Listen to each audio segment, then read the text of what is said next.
ओम श्री स्वामी समर्थ. तुम्हा सर्वांचं आपल्या यूट्यूब चॅनलवरती मी अगदी मनापासून स्वागत करते. स्वामींच्या कृपेने तुमच्या मनातील सर्व चांगल्या इच्छा लवकरात लवकर पूर्ण होत ही स्वामी महाराजांच्या चरणी प्रार्थना करते आणि आजच्या एका नवीन आणि सुंदर विषयाला सुरुवात करते. तर बघा, आता येत आहे दिवाळी आणि दिवाळी येण्यापूर्वी आपल्याला आपल्या घरातून ह्या 5 वस्तू बाहेर काढून टाकायच्या आहेत की ज्यामुळे घरातील जी गरिबी आहे, कटकटी आहेत, नकारात्मकता आहे ती पूर्णपणे निघून जाईल आणि माता लक्ष्मीचं आपल्या घरामध्ये सदैव सहवास व्हायला सुरुवात होईल. घरामध्ये माता लक्ष्मी नांदायला सुरुवात होईल. तर दिवाळी आहे बघा 12 तारखेला, मात्र 5 तारखेलाच्या अगोदरच आपल्याला या ज्या वस्तू आहेत त्या घरातून बाहेर काढायच्या आहेत. कारण केंद्रानुसार आपली जी सेवा आहे ती 5 तारखेपासून चालू होणार आहे आणि ती सेवा काय आहे ही उद्याच्या व्हिडिओमध्ये मी तुम्हाला सांगणार आहे. मात्र आजच्या व्हिडिओमध्ये तुम्हाला 5 तारखेच्या अगोदर आपल्याला या ज्या वस्तू आहेत त्या घरातून बाहेर काढायच्या आहेत की ज्यामुळे आपल्या घरातील नकारात्मकता ही पूर्णपणे निघून जाईल आणि माता लक्ष्मी ही सदैव आपल्या घरामध्ये नांदेल. तर बघा, आपण काय करतो, आपल्याला वस्तू घेण्याची बरीच हौस असते. एखाद्याच्या घरामध्ये एखादी वस्तू पाहिली की आपल्याला असं वाटतं की आपल्या घरामध्ये सुद्धा असावी. मग घड्याळ एखादं असलं तरी देखील आपण आणखी एखादं घड्याळ घेतो किंवा निरनिराळ्या वस्तू अशा की शोपीस म्हणून आपण वस्तू घेतो, आणतो, ठेवतो मात्र हौसेने, पण नंतर त्या आपण अडगळीच्या सामनामध्ये नेऊन टाकतो. चांगल्या असल्या तरी देखील आपण त्या माळ्यावरती सारतो. मग माळ्यावरती सारलं की काय होतं की त्या अडगळीच्या सामानामध्ये त्या वस्तू जातात आणि त्या वस्तूंवरती धूळ साचायला सुरुवात होते आणि ज्यावेळी धूळ साचायला सुरुवात होते त्या वस्तूंच्या वरती त्यावेळी आपल्या आयुष्याच्या नशिबाच्या वरती देखील धूळ साठायलाही सुरुवात होते. म्हणजेच काय तर कटकटी, भांडणं ही वाढायला सुरुवात होतात. घरामध्ये नकारात्मकता ही वाढायला सुरुवात होते. यासाठी आपल्याला असं अजिबात करायचं नाही. तेवढंच साहित्य घ्या जेवढं तुम्हाला लागणार आहे. जेवढ्या साहित्यांची तुम्हाला गरज आहे तेवढंच साहित्य घेण्याचा प्रयत्न करा. आपल्या मुलांना बघा, आपण वह्या घेतो, पेन घेतो, बरेच पेन घेतो, वह्या घेतो, मात्र आपण काय करतो, 1-2 मुलं म्हणजे 1-2 पेन मुलगा वापरतो, अर्धा शिल्लक असतो, शाई अर्धी शिल्लक असते तोपर्यंतच तो बाजूला ठेवतो आणि दुसरा घेतो. ही एक चूक आपल्या मुलांच्या हातून अजिबात झाली नाही पाहिजे. पहिल्या पेनातली शाई पूर्णपणे संपेपर्यंत दुसरा पेन आपल्या मुलाला द्यायचा नाही. ही जबाबदारी आईची आहे, घरातील स्त्रीची आहे आणि ती तिने पाळलीच पाहिजे. याच्यासाठी आपल्याला ही एक गोष्ट करायची आहे की पहिल्या पेनातील शाई संपल्याशिवाय दुसरा पेन आपल्या मुलांकडे द्यायचा नाही.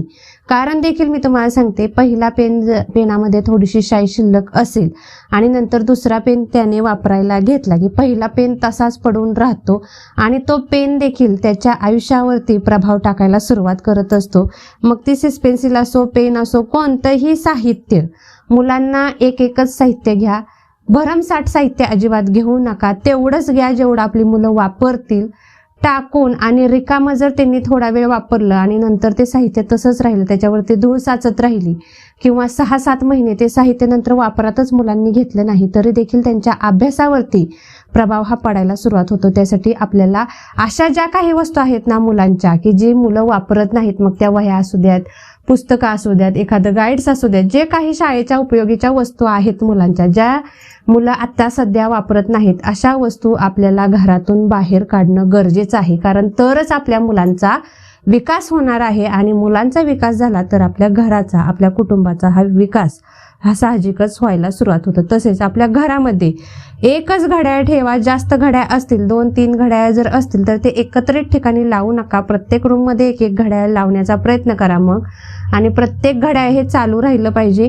घड्याळ बंद अवस्थेत अजिबात ठेवायचं नाही आणि एका ठिकाणी 2-3-4 अशी घड्याळ अजिबात ठेवायची नाहीत.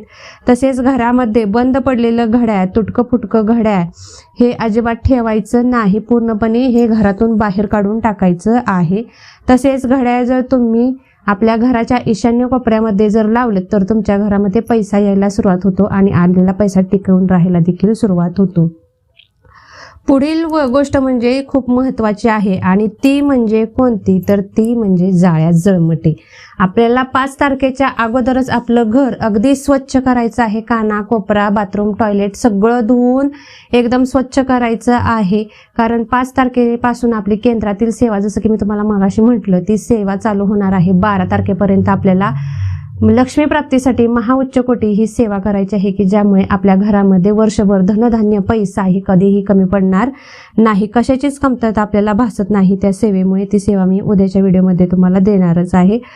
तर यासाठी आपल्याला संपूर्ण घरामधली जाळी जळमटं बाहेर काढायची आहेत. म्हणजे संपूर्ण धूळ कचरा जो आपण म्हणतो ना, तो 5 तारखेच्या अगोदरच सगळा झाडझूड करून घराच्या बाहेर फेकून द्यायचा. घरात जर फाटकी कपडे असतील, तुटक्या चपला असतील, भंगाराचं काही सामान असेल की जे तुम्हाला लागत नाही, नुसतं ठेवताय तुम्ही, तर असं करायचं नाही. जीवाशी कुरवाळून घेऊ नका या वस्तू. माहिती आहे मला की जुन्या वस्तूंवरती आपला जीव बसलेला असतो, आपल्या काहीतरी आठवणी असतात, मात्र त्या ठेवायच्या नसतात जवळ.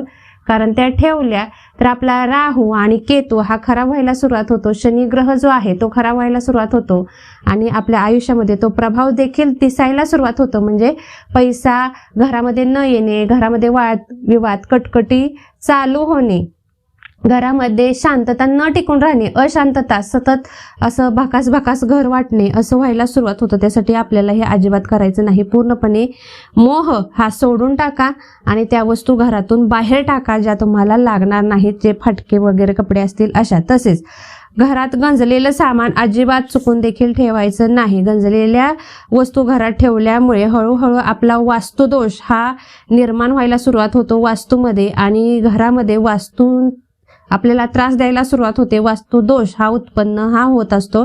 यासाठी गंजलेली कोणतीच वस्तू आपल्या घरामध्ये ठेवायची नाही. एखादी वस्तू गंजली असेल तर ती रिपेअर करा, चांगली करा जर तुम्हाला ती लागणार असेल, अन्यथा ती भंगारमध्ये देऊन टाका.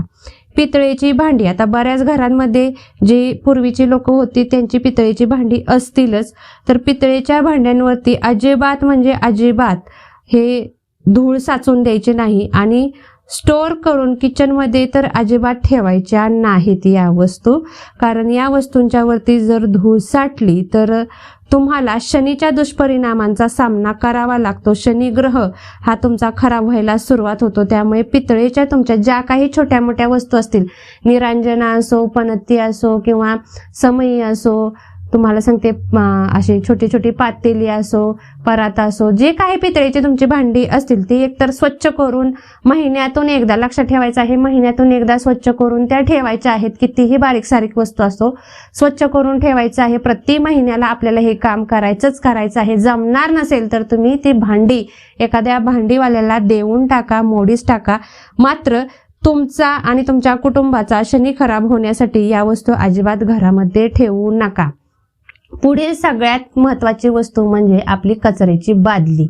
कचऱ्याची बादली अशी असावी की नीटनेटकी असावी, तुटकी फुटकी नसावी, पांढऱ्या रंगाची नसावी, लाल रंगाची नसावी. कचऱ्याची बादली, जिथे आपण कचरा टाकतो ती जी बादली आहे ती काळ्याच रंगाची असावी. इतर कोणत्याही रंगाचा आपल्याला वापर करायचा नाही. यामुळे देखील आपल्या घरात अलक्ष्मीचा वास हा म्हणजे राहायला सुरुवात होतो आणि लक्ष्मी आपल्या घरातून निघून जायला सुरुवात होते. निघून जाणं म्हणजे काय की आलेला पैसा कोणत्या ना कोणत्या तरी मार्गातून घरातून बाहेर पडणे, घरात पैसा न टिकणे, असा त्रास आपल्याला उद्भवायला सुरुवात होतो. तसेच आपले जे कंगवे आहेत, महिला ज्या कंगवा वापरतात तो कंगवा बाहेरच्या व्यक्तीला कुणालाही द्यायचा नाही.